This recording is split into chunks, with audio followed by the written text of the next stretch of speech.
Welcome to History Stories Dose. One story, 10 parts. Subscribe now.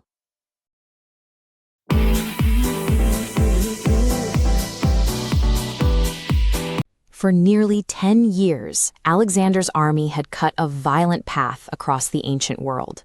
They had just defeated King Porus and his war elephants at the Battle of the Hyphasis. But instead of pushing forward, the invincible Macedonian war machine came to a dead halt. Looking at the map, you see the scale of their exhaustion. They walked thousands of miles from Macedonia to India, yet Alexander wanted to go further. Locals warned of eastern kingdoms with war elephants. To him, these were invitations to reach the world's edge. His ambition finally crashed into reality here, at the banks of the Hyphasis River. The men had reached their breaking point. After a decade of continuous combat, the true obstacle facing the Macedonian Empire was the finite physical and psychological limit of the human body. Alexander gathered his commanders on the riverbank and delivered a rousing speech, announcing his plan to cross the water and push deeper into India.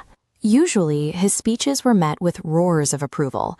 This time, he was met with total silence. Finally, a respected general named Conquest stepped forward. He told the king the brutal truth. The soldiers were drained. They desperately missed their families, and they simply wanted to go home alive. Shocked by the refusal, Alexander retreated to his tent. For 3 days, he sat in a stubborn standoff, waiting for his men to cave and follow him anyway. They never did. Alexander eventually conceded to his army.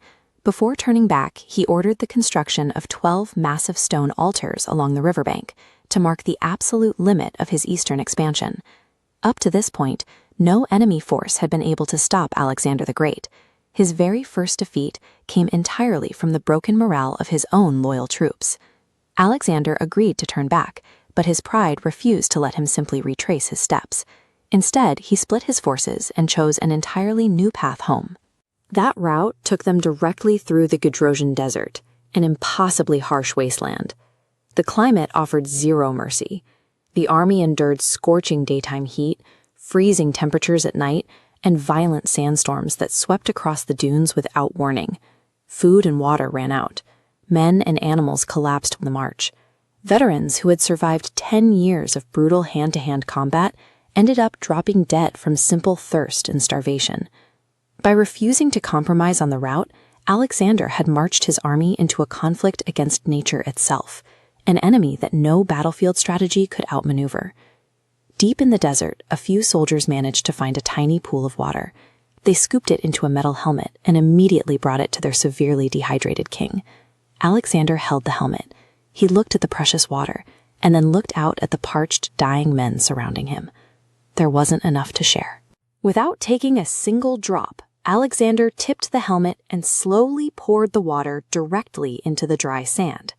He declared that if his men could not drink, then neither would he. That singular act of shared suffering resonated through the ranks. Seeing their king willingly endure the exact same agony gave the remaining soldiers the psychological will they needed to keep moving and eventually survive the desert. Months later, the survivors emerged from the wasteland and returned to Persia, eventually making their way to the immense wealth and towering walls of Babylon.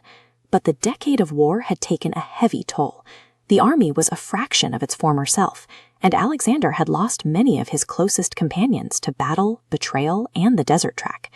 Anyone else might have taken this moment to settle down and rule in peace. Alexander, driven by an almost godlike self-image, immediately began drafting plans to invade Arabia. There was no rival army left standing against him. But as he prepared for his next war, an invisible, microscopic threat was closing in on a man who believed he was completely untouchable. Within days, the young conqueror of the known world would be dead, leaving no clear heir behind. Exactly how he died remains one of history's unsolved mysteries.